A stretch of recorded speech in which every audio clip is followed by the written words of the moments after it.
আত্মাৰে পৰিপূৰ্ণ হোৱাৰ চৰ্তকেইটা কি কি?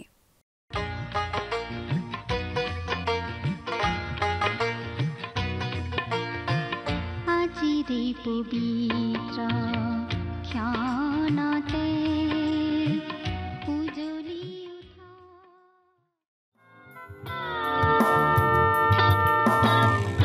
আজি আছো আমি কাইলৈ নাই জীৱনথিৰ শুনাহে মানুহ ভাই কি হ'ব মিছাতে পৰিচিকা চাই গধূলি দেখিবা প্ৰভাত পৰহি যায় আজি আছো আমি কাইলৈ নাই জীৱনথিৰ শুনাহে মানুহ ভাই কি হ'ব মিছাতে পৰিচিকা চাই গধূলি দেখিবা প্ৰভাত পৰহি যায় আজি আছো আমি কাইলৈ নাই জীৱনথিৰ শুনাহে মানুহ ভাই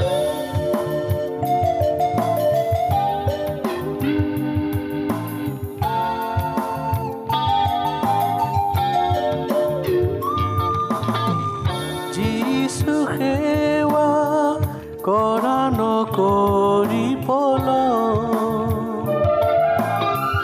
যিছু ধৰ্মৰ আমাৰ মহান কৰম যিছু সেৱা কৰা নকৰি পলম যিছু ধৰ্মৰ আমাৰ মহান কৰম সময় মিছাতে নকৰিবা ক্ষয় যিছুৰ সেৱাৰ এই সময় আজি আছো আমি কাইলৈ নাই জীৱনথিৰ শুনাহে মানুহ ভাই কি হ'ব মিছাতে পৰিচিকা চাই গধূলি দেখিবা প্ৰভাত পৰহি যায় আজি আছো আমি কাইলৈ নাই জীৱনথিৰ শুনাহে মানুহ ভাই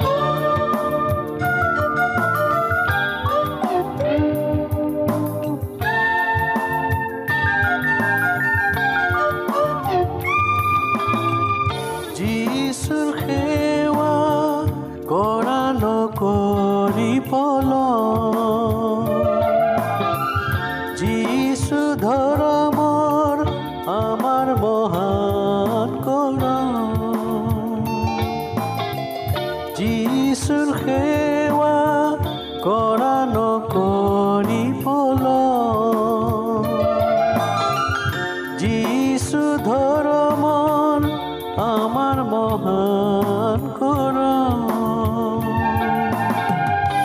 সময় মিছাতে নকৰিবা ক্ষয় যিছুৰ সেৱাৰ এই সময় আজি আছো আমি কাইলৈ নাই জীৱনথিৰ শুনাহে নমস্কাৰ আমাৰ ভক্তিবচন অনুষ্ঠানলৈ আপোনাক স্বাগতম জনাইছো খ্ৰীষ্টীয় বিশ্বাসী লোকসকলৰ বাবে বিশেষভাৱে প্ৰস্তুত কৰা এই ভক্তিবচন অনুষ্ঠানটো হৈছে বাইবেল অধ্যয়নৰ ধাৰাবাহিক অসমীয়া অনুষ্ঠান মাজে মাজে পুৰণি নিয়মৰ পৰা আৰু মাজে মাজে নতুন নিয়মৰ পৰা একোখন পুস্তক অধ্যয়নৰ বাবে লৈ বাইবেলৰ গোটেই ৬৬খন পুস্তকৰে ইয়াত অধ্যয়ন কৰা হ'ব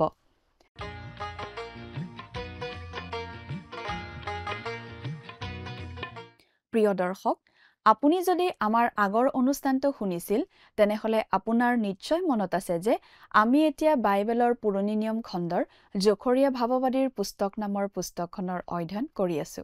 যোৱা অনুষ্ঠানত আমি এই জখৰীয়া ভাৱবাদীৰ পুস্তকখনৰ 4 নম্বৰ অধ্যায়ৰ 1 নম্বৰ পদৰ পৰা 5 নম্বৰ পদলৈকে পঢ়ি তাৰ ভিত্তিত আগবঢ়োৱা আলোচনা আমি শুনিবলৈ পালো।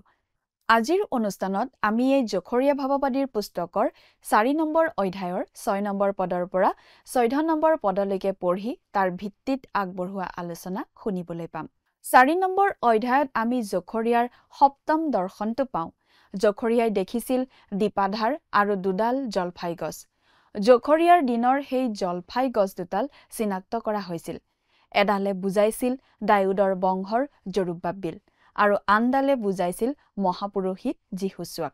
তেওঁলোকেই হ'ব ঈশ্বৰে ইছৰাইল জাতিলৈ পোহৰ ঘূৰাই আনিবলৈ আৰু জাতিটোক জগতৰ বাবে পোহৰ কৰিবলৈ ব্যৱহাৰ কৰিবলগীয়া দুটা সঁজুলি। যদিও এই দৰ্শনটো সেই সময়ত ফলিয়াইছিল, ই ভৱিষ্যতলৈও আঙুলিয়ায়। ভৱিষ্যতে ইছৰাইল জাতিটোক পৃথিৱীৰ চাৰিওফালৰ পৰা গোটাই আনি তেওঁলোকৰ দেশত প্ৰতিষ্ঠা কৰা হ'ব প্ৰভু যীশুৰ 1000 বছৰীয়া শাসনকালত। দৰ্শনটোৰ অৰ্থনো কি জখৰীয়াই বুজি পোৱা নাছিল আৰু সেইবোৰৰ অৰ্থনো কি তেওঁ জানিব বিচাৰিছিল। ঈশ্বৰৰ পৰা জৰুব্বাবিললৈ এটা বিশেষ বাৰ্তা আহিছিল। এই জৰুব্বাবিল আছিল বাবিলৰ বন্দীত্বৰ পৰা যিহুদা দেশলৈ উভতি অহা লোকসকলৰ নেতা। তেওঁক লোকসমূহৰ সাহসীয় মুৰব্বী বুলি ক'ব পাৰি। তেওঁ আছিল যিহুদা ফৈদৰ দাউদৰ বংশৰ অৰ্থাৎ ৰাজবংশৰ। আনহাতে মহাপুৰোহিত যীশুছোৱা আছিল তেওঁলোকৰ ধৰ্মীয় মুৰব্বী। বাবিলৰ পৰা উভতি অহা লোকসমূহৰ প্ৰথম দলটোক জৰুব্বাবিলেই নেতৃত্ব দি তেওঁলোকৰ নিজ দেশলৈ ঘূৰাই লৈ গৈছিল। এই বিষয়ে ইজৰাৰ পুস্তকত বৰ্ণনা কৰা হৈছে।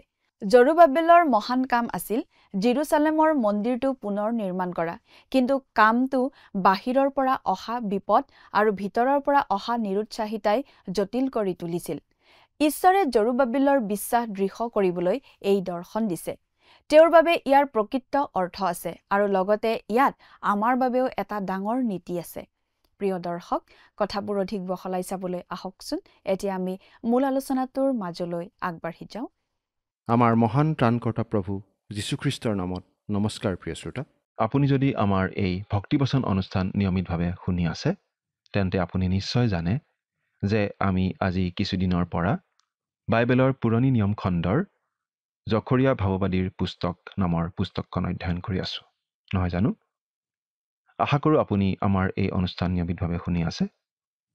আমি যোৱা অনুষ্ঠানত এই জখৰীয়া পুস্তকৰ 4 নম্বৰ অধ্যায়ৰ প্ৰথম পদৰ পৰা 5 নম্বৰ পদলৈকে পঢ়ি আমাৰ আলোচনা আগবঢ়ালোঁ। আমি ইতিমধ্যে পালোঁ যে জখৰীয়া ভাৱবাদীয়ে কেইবাটাও দৰ্শন দেখিছিল। যোৱা অনুষ্ঠানত আমি যিটো দৰ্শনৰ কথা আলোচনা কৰিছিলোঁ সেইটো হৈছে দীপাধাৰৰ দৰ্শন। দৰ্শনত জখৰীয়া ভাৱবাদীয়ে এটা দীপাধাৰ দেখিছিল, 7টা চাকি জ্বলাব পৰা দীপাধাৰ। সেই দীপাধাৰটোৰ ওপৰত আছিল এটা তেলাধাৰ আৰু সেই দীপাধাৰটোৰ দুফালে আছিল দুডাল জিত গছ।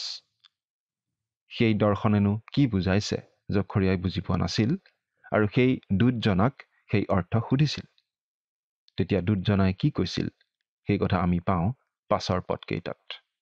পাঠ কৰি দিছোঁ। জখৰীয়া 4 অধ্যায় 6 নম্বৰ পদ। এনেদৰে লিখা আছে, তেতিয়া তেওঁ উত্তৰ দি মোক এই কথা ক'লে, জৰুব্বাবিললৈ অহা জিহুৱাৰ বাক্য এই, শক্তি বা পৰাক্ৰমৰ দ্বাৰাই নহয়, কিন্তু মোৰ আত্মাৰ দ্বাৰাইহে ইয়াক বাহিনীবিলাকৰ জিহুৱাই কৈছে। এইটো জৰুব্বাবিললৈ অহা ঈশ্বৰৰ বাৰ্তা। এই জৰুব্বাবিলনো কোন?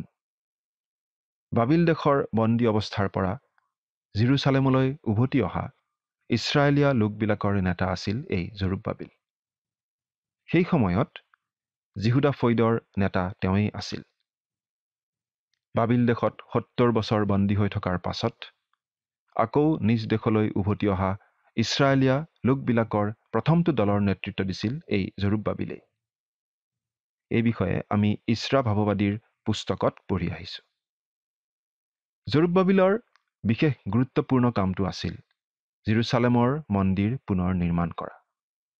কিন্তু এই কামটো সম্পন্ন কৰাত তেওঁৰ বাবে বাহিৰা শত্ৰুৰ বাধাও আছিল আৰু নিজৰ লোকবিলাকৰ হতাশাও বাধাস্বৰূপেই আছিল। আৰু সেইবাবেই ঈশ্বৰে আচলতে এই বিশেষ দৰ্শনটো দিছে জৰুব্বাবিলক উৎসাহ দিবলৈ।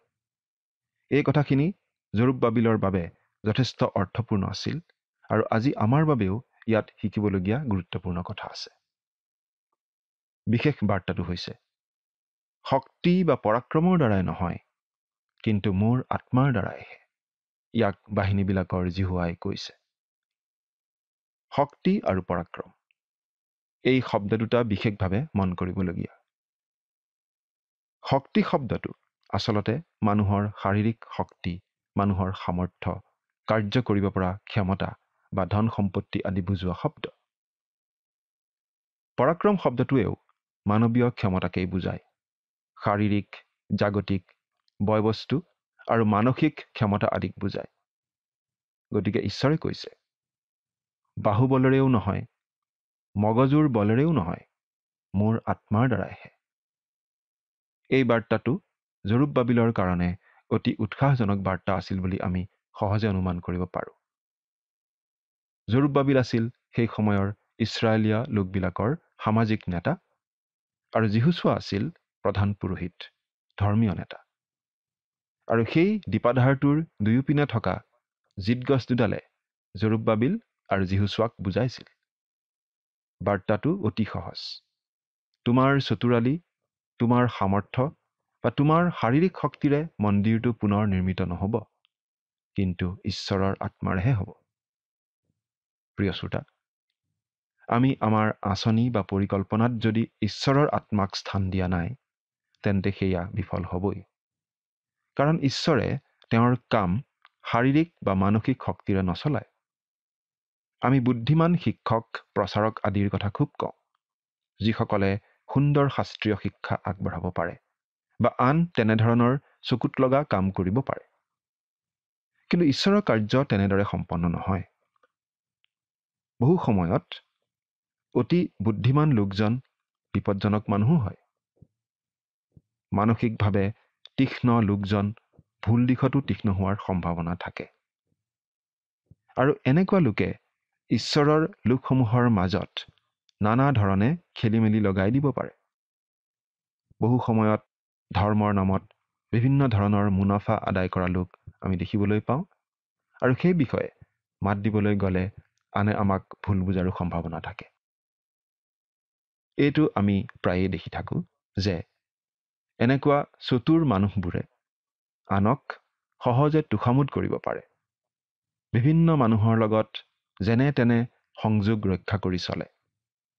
তেনেকুৱা চতুৰ বুদ্ধিৰ মানুহ ভাল প্ৰশাসকো হয়। বহু সময়ত আকৰ্ষণীয় ব্যক্তিত্বৰ লোকো হয়। তেনে মানুহৰ গাত বিশেষ শক্তিও থাকে কাম কৰি যাব পৰা। আৰু তেনেকুৱা মানুহৰ পিছে পিছে যোৱা মানুহো অনেক ওলায়। কিন্তু আমি এটা কথা সদায় মনত ৰখা উচিত যে ঈশ্বৰে মানুহৰ ক্ষমতা, মানুহৰ বুদ্ধিমত্তাৰে কাম নকৰে। শক্তিৰে নহয়, পৰাক্ৰমেৰে নহয়, শৰীৰৰ শক্তিৰে নহয়, মনৰ শক্তিৰে নহয়, কিন্তু ঈশ্বৰৰ কাম ঈশ্বৰৰ আত্মাৰেহে হয়। এই কথা ঈশ্বৰে জনাই দিছে। প্ৰিয় শ্ৰোতা, এটা কথা অতি খোলাখুলিকৈ আমি কৈ দিব খুজিছোঁ। এই অধমে যদি কিবা এটা কাম নিজৰ মাংসৰ জোৰত, নিজৰ বল বুদ্ধিৰ জোৰত কৰোঁ, সেই কাম ঈশ্বৰে ভাল নাপায়। আমি নিজৰ প্ৰচেষ্টাৰে কৰা কাম ঈশ্বৰে ব্যৱহাৰ কৰিব নোৱাৰে। নিজৰ প্ৰচেষ্টাৰে কৰা কামৰ কোনো মূল্য নাই ঈশ্বৰৰ আগত। কাৰণ যদি নিজৰ বল বুদ্ধিৰে কিবা কাম কৰোঁ, সেয়া হ'ব ধান খেৰৰ দমৰ নিচিনা, আৰু এদিন সেই ধান খেৰৰ দম জুইত পুৰি ভস্ম হ'ব। আমি এই কথা জানো যে ঈশ্বৰে তেওঁৰ কাম কৰিব বিচাৰে আমাৰ যোগেদি, আমাৰ মাজেদি, কিন্তু পবিত্ৰ আত্মাৰ শক্তিৰে। এই কথাটো আমি গুৰুত্ব সহকাৰে মনত ৰখা উচিত। আমি যদি ভৱিষ্যতৰ কথা ভাবোঁ, তেনেহ'লে এই কথাটো বিশেষকৈ প্ৰভু যীশুৱে এই পৃথিৱীত তেওঁৰ 1000 বছৰীয়া ন্যায় শাসন চলোৱাৰ সময়ত বিশেষভাৱে খাটিব। সেই সময়তো আমাৰ শৰীৰৰ শক্তি বা মগজুৰ সামৰ্থ্যৰে নহ'ব, ঈশ্বৰৰ আত্মাৰ শক্তিৰেহে হ'ব। এই কথা প্ৰভুৱে কৈছে। ডেভিড বেৰন নামৰ এজন বিখ্যাত লোকে এই কথাটো এনেদৰে কৈছিল। এইটো তেওঁৰ পোহৰৰ দ্বাৰাহে, তেওঁৰ আত্মাৰ সোণালী তেলৰ দ্বাৰা, যি আত্মা সেই কালত উপচি পৰাকৈ বাকি দিয়া হ'ব আৰু ইছৰাইল জাতিৰ চাকি 7 গুণ উজ্জ্বলতাৰে জিলিকি উঠিব আৰু তাৰ পোহৰে গোটেই পৃথিৱীৰ জাতিসমূহক পোহৰ দিব। প্ৰিয় শ্ৰোতা, এইটো বিশেষভাৱে মন কৰিবলগীয়া মন্তব্য নহয়নে বাৰু? জখৰীয়া ভাৱবাদীৰ দিনৰ সেই ইছৰাইলীয়া লোকসকলৰ বাবে এনেধৰণৰ উদগনিমূলক বাৰ্তাৰ প্ৰয়োজন আছিল।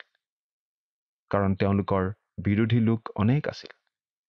নানা ধৰণৰ বাধাৰ সন্মুখীন তেওঁলোক হ'ব লগা হৈছিল। আৰু সেইবাবেই এই দৰ্শনটো দিয়া হৈছিল। এয়া আছিল জৰুব্বাবিলৰ প্ৰতি ঈশ্বৰৰ বিশেষ বাৰ্তা, তেওঁলোক সকলোকে বিশেষভাৱে উদগনি দিবলৈ। এতিয়া আমি 7 নম্বৰ পদটো পাঠ কৰিম। ইয়াত এনেদৰে লিখা আছে, হে বৃহৎ পৰ্বত, তুমি কি?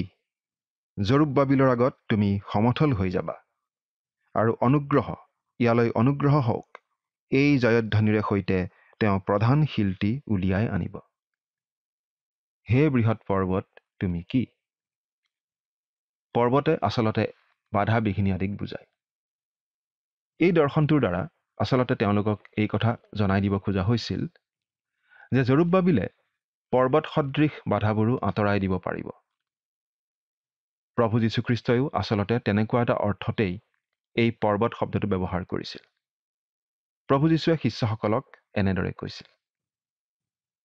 তাতে তেওঁবিলাকক ক'লে, তোমালোকৰ অল্পবিশ্বাসৰ কাৰণে, কিয়নো মই তোমালোকক স্বৰূপকৈ কওঁ, এটি সৰিয়হ গুটিৰ মানুহ তোমালোকৰ যদি বিশ্বাস হয়, তেন্তে এই পৰ্বতটোকে ইয়াৰ পৰা সৌ তালৈ যা বুলিলে সি যাব, আৰু তোমালোকলৈ একো অসাধ্য নহ'ব। মথিয়ে লিখা শুভবাৰ্তা 17 অধ্যায় 20 নম্বৰ পদ। প্ৰভু যীশুৱে সঁচাসঁচি পৰ্বত এখন আঁতৰাই পেলোৱা কথা ইয়াত বুজোৱা নাই যেন লাগে। আৰু সেই সময়ত তেনেদৰে কোনো পৰ্বত আঁতৰাই পেলোৱাৰ কথা আমি শুনিবলৈও পোৱা নাই। কিন্তু পৰ্বত আঁতৰাই পেলাব পৰা বিশ্বাস মানে আচলতে এনে এটা বিশ্বাস, যি বিশ্বাসে ঈশ্বৰৰ কাৰ্যত থকা বাধা বিঘিনি আদি আঁতৰ কৰি পেলাব পাৰে। পৰ্বত সদৃশ বাধা বিঘিনি আঁতৰ কৰি পেলাব পৰা বিশ্বাস। আৰু ইয়াত এই দৰ্শনটোতো তেনেকুৱা পৰ্বতৰ কথাই বুজোৱা হৈছে। অৰ্থাৎ ভগ্ন হৈ থকা ঈশ্বৰৰ মন্দিৰ আকৌ নিৰ্মিত হ'বই, লাগিলে যিমান ধৰণৰ বাধা বিঘিনি নাহক কিয়। জৰুব্বাবিলৰ সন্মুখত তুমি সমথল হৈ যাবা। জৰুব্বাবিলৰ নেতৃত্বত ইছৰাইলীয়া লোকসকলে বাধা বিঘিনি অতিক্ৰম কৰি জেৰুচালেমৰ মন্দিৰ পুনৰ নিৰ্মাণ কৰিব পাৰিব। আৰু অনুগ্ৰহ, ইয়ালৈ অনুগ্ৰহ হওক, এই জয়ধ্বনিৰে সৈতে তেওঁ প্ৰধান শিলটি উলিয়াই আনিব। প্ৰধান শিলটোৱে আচলতে এটা গৃহৰ নিৰ্মাণ কাৰ্য সম্পূৰ্ণ হোৱাক বুজায়। অৰ্থাৎ ইয়াত এই কথা জনোৱা হৈছে যে জেৰুচালেমৰ মন্দিৰ নিৰ্মাণৰ কামটো সম্পূৰ্ণ হৈ উঠিব মানুহবোৰৰ হৰ্ষোল্লাস আৰু আনন্দধ্বনিৰ মাজেদি। বাধা বিঘিনিৰ মাজত হতাশ হৈ পৰিব ধৰা সেই ইছৰাইলীয়া লোকবিলাকৰ কাৰণে এইটো কেনে উৎসাহজনক বাতৰি আছিল, নহয়নে বাৰু? এতিয়া আমি 8 আৰু 9 নম্বৰ পদ দুটা পঢ়ি দিছোঁ। 8 আৰু 9 নম্বৰ পদ। পাছে জিহুৱাৰ বাক্য মোলৈ আহিল, বোলে, জৰুব্বাবিলৰ হাতে এই গৃহটিৰ ভিত্তিমূল স্থাপন কৰিলে, আৰু তেওঁৰ হাতে তাক সমাপ্তও কৰিব। তাতে তুমি জানিবা যে বাহিনীবিলাকৰ জিহুৱাই মোক তোমালোকৰ ওচৰলৈ পঠালে। ইয়াত ঈশ্বৰে এই কথাটো জনাই দিছে যে মন্দিৰ নিৰ্মাণৰ কামটো বেছিদিন পৰি নাথাকে। জৰুব্বাবিলেই সেই কামটো সমাধা কৰিব পাৰিব। আন কোনোবাই পাছত কেতিয়াবা কৰিব লগা নহ'ব। এই বিশেষ প্ৰতিজ্ঞা ঈশ্বৰে জৰুব্বাবিলক দিছিল।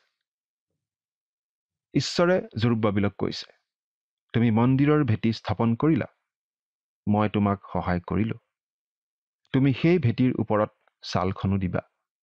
গোটেই গৃহটোৰ নিৰ্মাণ সম্পূৰ্ণ কৰিব পাৰিবা। সেই কাম কৰোঁতেও মই তোমাক বিশেষভাৱে সহায় কৰিম। এতিয়া 10 নম্বৰ পদটো চাওঁ। ইয়াত লিখা আছে, কিয়নো সৰু সৰু বিষয়ৰ দিন কোনেহে জ্ঞান কৰিব? কাৰণ সেই সাতোটাই জিহুৱাৰ চকুকেইটাই আনন্দ কৰি জৰুব্বাবিলৰ হাতত উলুম জৰিডাল দেখিব। সেইবোৰে গোটেই পৃথিৱীত ইফালে সিফালে ভ্ৰমি ফুৰে। সৰু সৰু বিষয়ৰ দিন কোনেহে জ্ঞান কৰিব? প্ৰিয় শ্ৰোতা, সৰু সৰু বিষয়ৰ দিন কোনেহে জ্ঞান কৰে জানেনে বাৰু? শুনিবলৈ বেয়া, ক'বলৈও ভাল নালাগে। আমিয়েই আচলতে সৰু সৰু বিষয়ৰ দিন সেয়া জ্ঞান কৰোঁ। প্ৰায়বোৰ ক্ষেত্ৰতেই আমি সদায় চকুত লগা জাক জমক বস্তুবোৰ, চমকপ্ৰদ বিষয়বোৰহে ভাল পাওঁ। আমি আমাৰ যিকোনো কাম অতি বিখ্যাত কাম হোৱাটো বিচাৰোঁ। আমাৰ খ্ৰীষ্টীয় পৰিচৰ্যাৰ কামবোৰো বিয়াগুম হোৱাটো বিচাৰোঁ। সফলতাৰ কাহিনী হোৱাটো বিচাৰোঁ। আৰু আমি কোনো এটা খ্ৰীষ্টীয় পৰিচৰ্যাৰ সফলতা জোখো অট্টালিকাৰ আকাৰ আৰু জনসমাগমৰ আকাৰৰ দ্বাৰা। লোকে লোকাৰণ্য হ'লেহে কোনো এটা কাৰ্যসূচী সফল হোৱা বুলি আমি ভাবিব খোজোঁ। কিন্তু আমি এই বিষয়ে নিশ্চিতভাৱে ক'ব পাৰোঁ যে ঈশ্বৰে আজি বেছিকৈ নীৰৱ ঠাইবোৰত নীৰৱে কাম কৰিহে ভাল পায়। প্ৰায়বোৰ ক্ষেত্ৰতেই আনৰ চকুত নপৰাকৈ কাম কৰিহে তেওঁ ভাল পায় যেন লাগে। অতি সৰু সৰু কামবোৰো ঈশ্বৰৰ দৃষ্টিত মহৎ কাম, যদিহে সেই কাম ঈশ্বৰৰ ইচ্ছা অনুসাৰে কৰা হয়, ঈশ্বৰৰ গৌৰৱৰ কাৰণে আৰু আনৰ হিতৰ কাৰণে কৰা হয়। কাৰণ সেই সাতোটাই জিহুৱাৰ চকুকেইটাই আনন্দ কৰি জৰুব্বাবিলৰ হাতত উলুম জৰিডাল দেখিব। উলুম জৰি মানে আমি সকলোৱে জানো, ৰাজমিস্ত্ৰীয়ে গৃহ নিৰ্মাণ কৰাৰ সময়ত ব্যৱহাৰ কৰা এবিধ সঁজুলি। এডাল ৰছীৰ আগত এটা ওজন দি ওলোমাই দিয়া হয়। এটা খুঁটা বা এখন দেৱাল পোন হৈছেনে নাই চাবৰ বাবে এই উলুম জৰিডাল ব্যৱহাৰ কৰা হয়। এই উলুম জৰিডাল দেখাত সাধাৰণ যেন হ'লেও গৃহ নিৰ্মাণ কৰোঁতে নহ'লেই নহয়। জৰুব্বাবিলে সেই উলুম জৰি লৈ থকা কথাটোৱে এই কথাই বুজাইছে যে জেৰুচালেমৰ মন্দিৰ নিৰ্মাণৰ কামটো জৰুব্বাবিলৰ যোগেদি হ'ব, আৰু জিহুৱাৰ চকুকেইটাই চাই থকা মানে এই কথা প্ৰকাশ পাইছে যে সকলো কথা ঈশ্বৰে চাই আছে। সকলো তেওঁ দেখি আছে আৰু তেওঁ নিয়ন্ত্ৰণ কৰি আছে। সেইবোৰে গোটেই পৃথিৱীত ইফালে সিফালে ঘূৰি ফুৰে। ঈশ্বৰৰ দৃষ্টি গোটেই পৃথিৱীৰ ওপৰতে আছে। তেওঁ সকলোৰে নিয়ন্তা। একো কথাই তেওঁৰ দৃষ্টিৰ পৰা সাৰি নাযায়। তেওঁ সকলোৰে ওপৰত।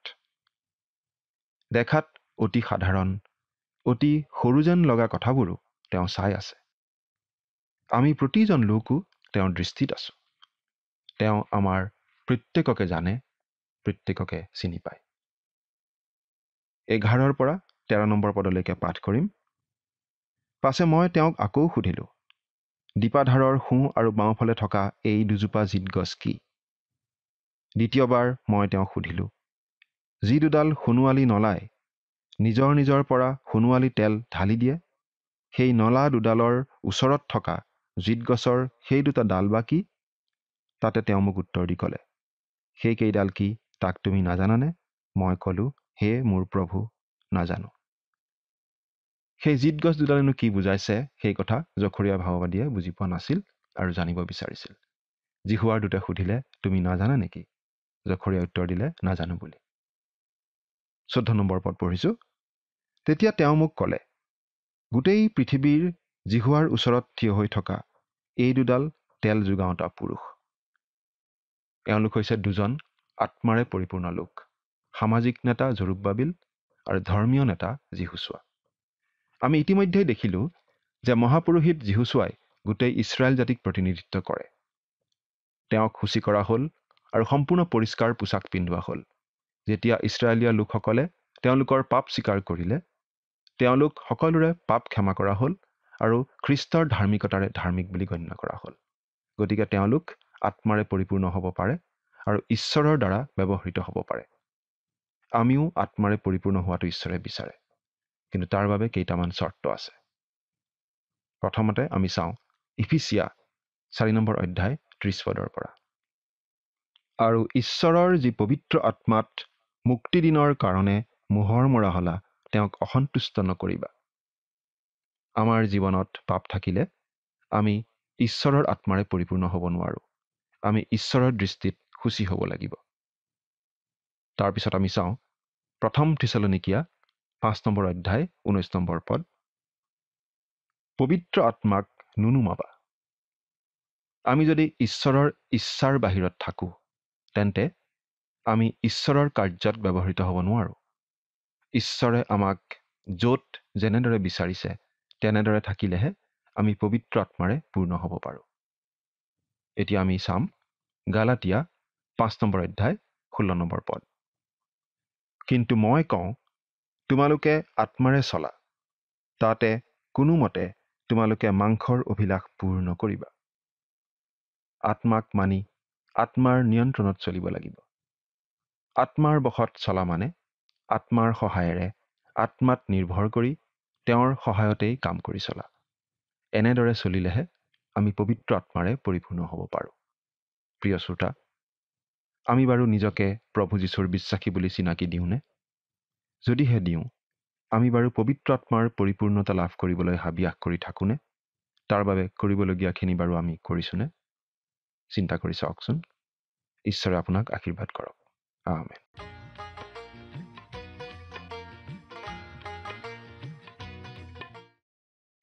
জৰুবাবিলক উৎসাহ দি ঈশ্বৰে জনাইছিল যে দেখা বস্তুৰে নহয়, জৰুবাবিল বা আন কোনো মানুহৰ শক্তিৰেও নহয়, ঈশ্বৰৰ আত্মাৰ শক্তিৰেহে জৰুবাবিলে সন্মুখত থকা প্ৰত্যাহ্বানবোৰ অতিক্ৰম কৰিব পাৰিব। সেই সময়ত যিহুদী লোকসকলক নেতৃত্ব দিছিল এই দুজন আত্মাৰে পৰিপূৰ্ণ মানুহে, নাগৰিক শাসক জৰুবাবিল আৰু ধৰ্মীয় শাসক মহাপুৰোহিত যীশুছোৱা। জাতিটোক প্ৰতিনিধিত্ব কৰা যীশুছোৱাক সূচী কৰা হৈছিল আৰু এতিয়া তেওঁ পৰিষ্কাৰ কাপোৰ পিন্ধি থিয় হৈ আছে। যেতিয়া ইছৰাইলৰ অৱশিষ্টসকলে নিজৰ পাপ স্বীকাৰ কৰিছিল আৰু ঈশ্বৰৰ মুক্তি গ্ৰহণ কৰিছিল, তেতিয়া তেওঁলোক সূচী হৈছিল আৰু এতিয়া তেওঁলোক আত্মাৰে পৰিপূৰ্ণ হ'ব পাৰে আৰু ঈশ্বৰৰ দ্বাৰা ব্যৱহৃত হ'ব পাৰে। ঈশ্বৰে আমাক পবিত্ৰ আত্মাৰে পূৰ্ণ কৰিব বিচাৰে, কিন্তু আমাৰ জীৱনত পাপ থাকিলে আমি আত্মাৰে পৰিপূৰ্ণ হ'ব নোৱাৰোঁ। যেতিয়া আমি ঈশ্বৰৰ ইচ্ছাৰ বাহিৰত থাকোঁ, তেতিয়া ঈশ্বৰে আমাক ব্যৱহাৰ কৰিব নোৱাৰে। তৃতীয়তে, আমি আত্মাত চলিব লাগিব, তেওঁৰ ওপৰত নিৰ্ভৰ কৰিব লাগিব। প্ৰিয় দৰ্শক, আজিলৈ আমাৰ অনুষ্ঠানটো ইমানতে সামৰণি মাৰিব খুজিছোঁ। পৰৱৰ্তী অনুষ্ঠানত আপোনালোকক পুনৰ লগ পোৱাৰ আশা ৰাখিছোঁ। সামৰণি মৰাৰ আগতে আহকচোন আমি খন্তেক প্ৰাৰ্থনাত মূৰ নত কৰোঁ হওক। স্বৰ্গত থকা অতি মৰমীয়াল দয়ালু পিতৃ ঈশ্বৰ, প্ৰভু তোমাক ধন্যবাদ জনাওঁ তোমাৰ পবিত্ৰ বাক্য অধ্যয়নৰ সুন্দৰ সময় সুযোগ তুমি আমাক প্ৰত্যেককে দান কৰাৰ বাবে। দয়ালু মৰমীয়াল পিতৃ ঈশ্বৰ, বিশেষকৈ প্ৰাৰ্থনা কৰিছোঁ তোমাৰ চৰণত প্ৰতিজন দৰ্শকসকলৰ বাবে। তুমি তেওঁলোকক আশীৰ্বাদ কৰা আৰু প্ৰভু তেওঁলোকক তোমাৰ বাক্য বুজি পোৱাত তুমি সহায় কৰা আৰু সেইমতেই যাতে তোমাৰ বাক্যক আগত ৰাখি তেওঁলোকে চলি যাব পাৰিব, তেনে প্ৰভু তুমি তেওঁলোকক শিকোৱা। দয়ালু মৰমীয়াল পিতৃ ঈশ্বৰ, তেওঁলোকৰ যিবিলাক প্ৰয়োজনবিলাক আছে সকলোবোৰ প্ৰভু তুমি জানা, তোমাৰ হাতত সোধাইছোঁ, সেই সকলো প্ৰয়োজনবোৰ প্ৰভু তুমি পূৰণ কৰিবা। এই সকলো যাচনা মহান ত্ৰাণকৰ্তা প্ৰভু যীশুখ্ৰীষ্টৰ নামত অৰ্পণ কৰিলোঁ। আমেন। প্ৰিয় দৰ্শক, যোৱা অনুষ্ঠানৰ প্ৰশ্নটোৰ শুদ্ধ উত্তৰটো হৈছে অপশ্যন বি, ইছৰাইল জাতি। আজিৰ অনুষ্ঠানৰ ওপৰত আধাৰিত প্ৰশ্নটো হৈছে জখৰিয়াৰ দৰ্শনত দীপাধাৰৰ দুয়োফালে জৰুব্বাবিল আৰু যীহুছোৱাক কি গছে প্ৰতিনিধিত্ব কৰিছিল? অপশ্যন এ এৰছ গছ, অপশ্যন বি ডিমৰু গছ, অপশ্যন চি মেণ্ডি গছ, অপশ্যন ডি জিত গছ। প্ৰিয় দৰ্শক, আজিৰ প্ৰশ্নৰ সঠিক উত্তৰটো আজি সন্ধিয়া 6 বজাৰ আগেয়ে আপোনাৰ নাম আৰু সম্পূৰ্ণ ঠিকনাৰে সৈতে আমালৈ 7429840242 নম্বৰত SMS নাইবা হোৱাটছআপ যোগে প্ৰেৰণ কৰক। প্ৰিয় দৰ্শক, আপুনি যদি আমাৰ এই অনুষ্ঠানৰ যোগেদি আশীৰ্বাদপ্ৰাপ্ত হৈছে আৰু আমাৰ লগত কথা পাতিবলৈ বিচাৰিছে বা আপোনাক প্ৰাৰ্থনাৰ সহায় পৰামৰ্শ লাগে, তেন্তে আমালৈ 7429840242 এই নম্বৰত পোনপটীয়াকৈ ফোন কৰিব পাৰিব। ধন্যবাদ।